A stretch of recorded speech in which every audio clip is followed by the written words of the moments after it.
Hey everyone, I am Tarek Jamil from Tarek360 YouTube channel. Welcome back to my another video. I am going to show you how to download offline maps on Windows 10 computer. So let's start. At first click on Start menu. Then click on Settings. A window will be open and then click on Apps. Then go to the left side and click on Offline Maps. Then click on Download Maps. A list of continent will be shown here. Now select your targeted continent and download the map.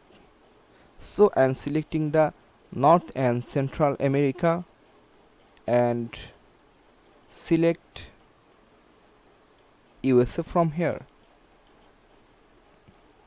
Now you will see the list of state here. Click on a list and download the map from here. So I am selecting here, suppose Florida. Then the map will be downloading.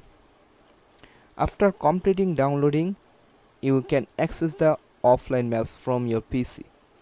Thanks for watching.